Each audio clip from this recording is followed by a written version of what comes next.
کیا ہم نے اس پرائیویسی کا خیال کیا ہے؟ جوائنٹ فیملی میں رہتے ہیں، اللہ معاف کریں اس جوائنٹ فیملی کے بھوت کو، یہ کہاں سے سوار ہوا ہے وہ اللہ بہتر جانتا ہے۔ شریعت میں اس کا کوئی وجود نہیں ہے جوائنٹ فیملی کا۔ شریعت کہتا ہے حیا کے تقاضے پورے کرو، شریعت کہتی ہے شرم کے تقاضے پورے کرو، شریعت کہتی ہے انسانیت کے تقاضے پورے ہونے چاہیے، جوائن کا کوئی مطلب نہیں ہے جی۔ اچھا، ایک دوسری بات، اب جب جوائنٹ فیملی میں چولہا ایک جلے گا تو دسترخوان کتنے بچھے گے؟ ارے بولو نا، جب چولہا ایک جلے گا تو دستر وہ بھی ایک بچھے گا، اور اسی دستر پر 8 بھائی اور 8 بھابیاں بیٹھ کے کھائے گی، اور اگر بڑا بھائی بوڑھا ہو گیا ہے تو اس کی جوان بچیاں بھی اسی دسترخوان پہ بیٹھ کے کھائے گی، کیونکہ جوائنٹ فیملی ہے، چولہا ایک جلتا ہے۔ اب بتاؤ، روزانہ شریعت کا قتل ہم اپنے ہاتھوں سے کر رہے ہیں یا نہیں کر رہے ہیں؟ بولو نہیں کر رہے ہیں، بولو انا للہ و انا الیہ راجعون۔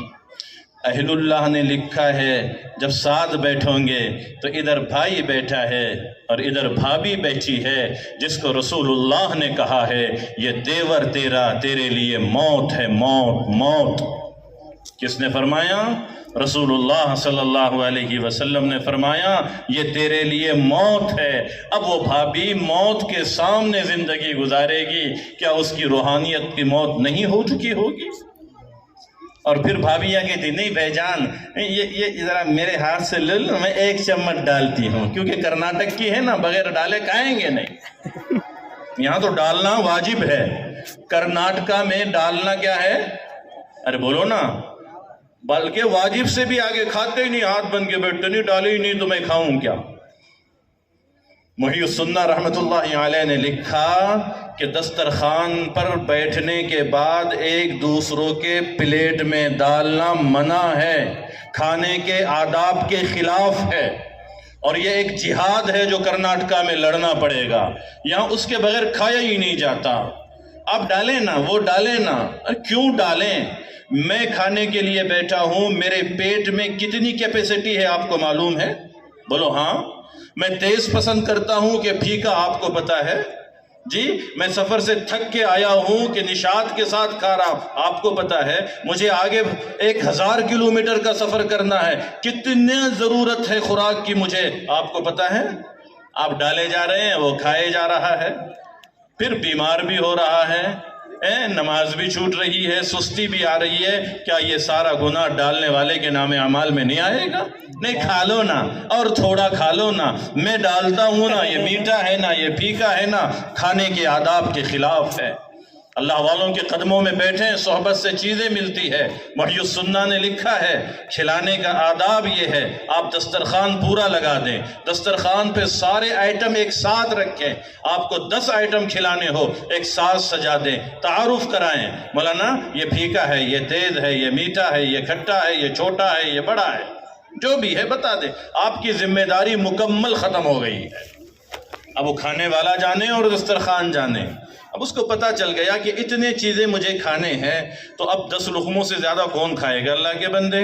تو دیکھے گا ہر اس میں سے ایک ایک لقمہ کھا لے گا، پیٹ بھر جائے گا۔ ہم لوگ کیا کرتے ہیں کہ پہلے ککڑی لائیں گے، تربوزہ خربوزہ لا کے رکھیں گے، وہ کھاتے رہتا ہے، آدھا پیٹ اسی میں بھر گیا، اس کے بعد روٹی سالن آ گئی، اب اس نے لے لیا، تھوڑی دیر کے بعد بھاجی تشریف لاتی ہے، اب بھاجی کو رکھنے کو جگہ کہاں ہے؟ پھر اخیر میں بریانی صاحب تشریف لاتی ہے، اب بریانی کہاں رکھیں گے؟ پھر کہتے ہیں ابھی ہاتھ مت دو نا، میٹھا بھی آ رہا ہے، انا للہ و انا الیہ راجعون۔ اس کے بعد ٹھنڈا آئے گا، پھر چائے آئے گی، پیٹ ہے گودام ہے جی، ارے بولو نا۔ اسی لیے تو ہماری تون بڑھ رہی ہے۔ آپ دیکھیں مجلس میں بیٹھے تو کچھ لوگ ایسے ہوتے ہیں، اگر کوئی لطیفہ بولے تو منہ سے نہیں ہنستے، پیٹ سے ہٹتے ہیں، گد گد گد گد گد گد، ڈھیری ہستی ہے ان کی، منہ نہیں ہنستا جی۔ اب جب اتنا کھائیں گے اور اتنا کھلائیں گے تو نتیجہ کیا نکلے گا جی؟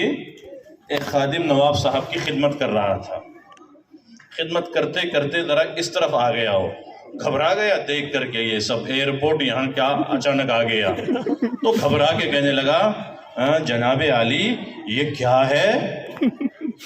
گھبرا کے کہہ رہا، سانس پھول گئی، جناب عالی یہ کیا ہے؟ بولے کم وقت تجھے نہیں معلوم گندگی ہے؟ کیا ہے؟ گندگی ہے۔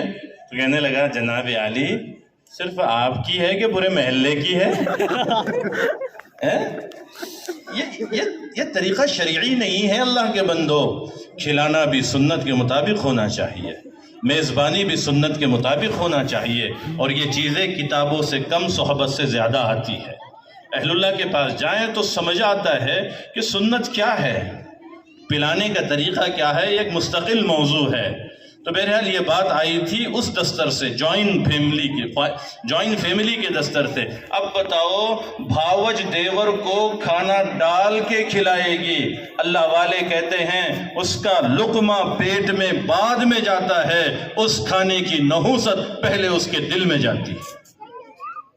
پھر نماز میں مزے نہیں آ رہے، قیامت آ سکتی ہے نماز میں مزہ، اس جوائنٹ فیملی کے سجدوں میں مزے قیامت تک نہیں آ سکتے ہیں۔ جو جوائنٹ فیملی کی وجہ سے بھاوج اور دیور ایک دسترخوان پہ بیٹھ کے کھاتے ہیں، پھر روتے پھرتے ہیں، دعا میں دل نہیں لگتا، قیامت تک نہیں لگے گا جب تک کہ ہم اپنے گھر کا سسٹم نہیں بدلیں گے۔ جی خشوع خضوع ہم نے بہت سنا ہے، لیکن آج تک خشوع خضوع نظر نہیں آیا ہے، تو پھر یہ دستر الگ کرنا پڑے گا۔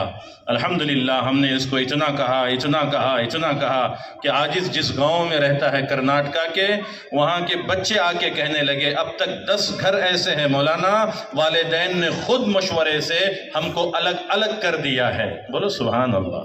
جو ماں کل تک فتوی دیتی تھی، جو باپ کل تک ناراض ہوتا تھا ہمیں چھوڑ کے کہاں جائیں گے، اسی باپ نے کہا بیٹے اگر شریعت کا جنازہ نکلتا ہے تو ایک گھر میں رہنے کی ضرورت نہیں ہے، تم اپنے اپنے حساب سے رہنا۔ ہم نے ان بچوں سے کہا اللہ کے بندو پہلے سے زیادہ اپنے ماں باپ کی خدمت کرنا، خدمت ہی تو کرنا ہے نا۔ تو یہ چیزیں ہیں سماج کی، اور اس پر مذاکرے بھی کرنا چھوڑ دیا ہم نے، اور سب بیت رہی، ہر ایک پہ بیتتی ہے۔ نماز کو جی نہیں چاہتا، دعا میں دل نہیں لگتا، قرآن پڑھے تو گھبراہٹ ہوتی، یہ سارے حرام گناہوں کی نحوست ہوتی۔ اس لیے ہمیں یہاں اس بات کی بہت خیال رکھنا چاہیے کہ حیا اور حجاب کے کچھ تقاضے ہوتے ہیں، اور وہ جوائنٹ فیملی میں پورے نہیں ہو سکتے، اور آنے والے بہو کو مکمل پرائیویسی دینا ہمارا حق ہے۔ بولو کیا ہے؟ حق ہے۔ چلے تھوڑا سا آگے ان سب مسئلے کو رکھتے ہوئے ایک تیسرا مسئلہ تھوڑا سا رکھتے ہیں، پھر آپ کے علماء ماشاءاللہ علماء کا شہر ہے، کثیر تعداد میں علماء ہیں آپ کے، پھر ان کے پاس جائیں اور آگے کی باتیں سمجھنے کی کوشش کریں۔ حیا اور حجاب کا ایک جنازہ جو نکل رہا ہے ہمارے سماج میں، وہ وہاں نکل رہا ہے، کہاں؟ لے پالک بچے کے پاس، گود لیا ہوا بچہ، کیا بولتے ہیں اس کو؟ بولو نا جلدی، آپ کیا بولتے ہیں؟ گود لیا ہوا بچہ، دتک، جزاک اللہ، گود لیا ہوا بچہ اتنے لے رہے ہیں کثرت سے کہ تعجب ہوتا ہے۔ مجدد ملت حضرت مولانا اشرف علی تھانوی رحمۃ اللہ علیہ نے لکھا ہے اولاد کا ہونا اللہ کی نعمت ہے۔ بولو سبحان اللہ، بولو سبحان اللہ۔ اولاد کا ہونا اللہ کی نعمت ہے، اور اولاد کا نہ ہونا اللہ کی رحمت ہے۔ بولو سبحان اللہ۔ یہ رحمت کو تو ہم نے غائب ہی کر دیا، جی بولا ہی نہیں جاتا۔ ارے بھائی اللہ نے دیا تو اللہ کی نعمت، اور اللہ ہی نہیں دے رہا ہے، یہ اللہ کی رحمت ہے۔ اب اس میں سر کھپانے کی بہت زیادہ ضرورت نہیں ہے ہمیں، نہیں نا پھر کیا کریں گے، کیوں کریں گے، کیسا کریں گے۔ پھر اخیر میں کیا کرتے ہیں کہ بھئی ایک بچہ 2 بچے کسی کے لے کے ہم پال لیں گے، لے کے پالنے کی اجازت ہے، لیکن یاد رکھنا اب میں نے ایک بچہ لے لیا، میرے پاس ہے، تو اس بچے کے نام کے آگے کس کا نام ہم لگا رہے ہیں؟ 50 کیسز آئے ہیں، 50 ایک سال کے عرصے میں، کہ بچہ زید کا ہے، عمر نے لے لیا، اور عمر اس کے آگے اپنا نام لگاتا ہے باپ کے نام کی جگہ، اور فخر سے کہتا ہے میں باپ ہوں نا، میں پال رہا ہوں، میں نے لیا ہے تو باپ تو میں ہو گیا، تو اس کے نام کے آگے اپنا نام۔ بہت سارے مریض ایسے ہیں جنہوں نے صرف الیکشن میں حصہ لینے کے لیے اپنے 2 بچے اپنے بھائی کے گود میں ڈالے ہیں، چونکہ جی آر ایسا آیا ہوا ہے 2 سے زیادہ بچے ہوں گے تو الیکشن میں حصہ نہیں لے سکتے ہیں۔ اب الیکشن تو لڑنا ہے تو کیا اپنی سگی اولاد کو پڑوسی کو دے دیا یا اپنے بھائی کو دے دیا کہ یہ 2 آپ اپنے کاغذ پر چڑھا لیجئے، ہے کس کے؟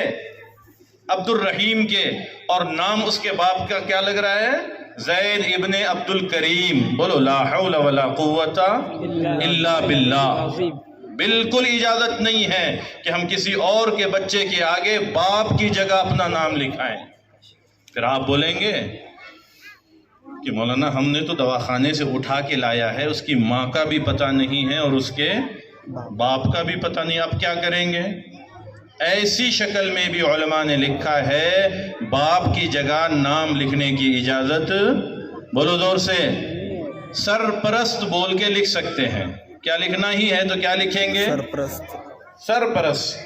میں اس کا کفیل ہوں، میں اس کا سرپرست ہوں، باپ کی جگہ لکھنے کی اجازت نہیں ہے۔ آقا صلی اللہ علیہ وسلم نے فرمایا من ادعا الی غیر ابیہ فعلیہ لعنت اللہ والملائکۃ اجمعین۔ اگر کسی نے اپنے ساتھ کسی دوسرے کو باپ بنا کے لکھا تو اس پر اللہ کی لعنت ہے۔ اللہ اکبر، اللہ کی لعنت ہے۔ فعلیہ لعنت اللہ والملائکہ، فرشتوں کی لعنت ہے اور تمام مسلمانوں کی لعنت ہے۔ اتنا خطرناک مسئلہ ہے، لیے جا رہے ہیں دمادم۔ پھر آگے چلیے، حیا کا جنازہ کیسے نکلتا ہے؟ اب آپ نے کس کا بچہ لایا دواخانے سے، آپ کو پتا ہے کیا؟ اس کی ذات کیا ہے؟ کس کا ہے؟ کچھ نہیں پتا۔ اب وہ بچہ پلتے پلتے بڑا ہو گیا، بالغ ہو گیا، تو جس ماں نے اس کو پالا ہے اس ماں کا اور اس کا پردہ ہے کہ نہیں ہے؟ بولو زور سے، جلدی بولو، سوچ کے بولو۔ جی ہے، بس ہے۔ وہ ماں بولتی میں نے تو پالی بچپن سے، میں نے بڑا کیا، اب ماں کا کیسا پردہ؟ تو تیرے بولنے سے تو ماں تو جب شریعت کہے گی تب ماں، تو ماں ہوئی کہاں؟ تو لے کے پال رہی ہے، تو اب بڑا ہو گیا تو اس ماں کو جس نے پالا ہے اس کو ہی اس سے پردہ کرنا واجب ہو گیا۔ کر رہے ہیں کیا؟ نہیں خالی لے کے پالنا ہے۔ اب بعض لوگ کہتے ہیں نہیں میں نے تو اپنے سگے بھائی کا لیا ہے۔ بہت اچھا کیا بھائی، سگے بھائی کا لیا ہے۔ اب بتائیے سگے بھائی ہے 2 اور ان کی اولادیں ہیں، تو کیا ان اولادوں کی آپس میں شادی نہیں ہوتی؟ ارے بولو، ہوتی نا؟ جب شادی ہوتی ہے تو یہ پھر نامحرم ہوئے کہ نہیں ہوئے آپس میں؟ اب تو نے سگے بھائی کی بیٹی اپنے گود لے لی ہے، کیوں؟ اس لیے کہ بیٹیاں نہیں تھی لیکن بیٹے تو تھے۔ اب تیرے ہی اس بیٹے میں اور اس بیٹی میں دونوں میں آپس میں پردہ واجب، جب بالغ ہو گیا تو پردہ ہو گیا۔ ہے کسی کی ہمت کہ بچوں میں پردہ کرائیں؟ نہیں، مجھے تو لے کے پالنا ہے، پالیے، لیکن اس کے مسائل بھی تو جانیے۔ کتنا حیا کا جنازہ ہمارے گھروں سے نکل رہا ہے۔ انہیں بولتے میں نے اپنے بہن کی لے لی، میں نے بھائی کا لے لیا، تو نے کچھ بھی کر لیا، لیکن اگر محرم کا رشتہ نہیں ہے تو پردہ واجب ہے، اور پردہ نہیں ہو رہا ہے۔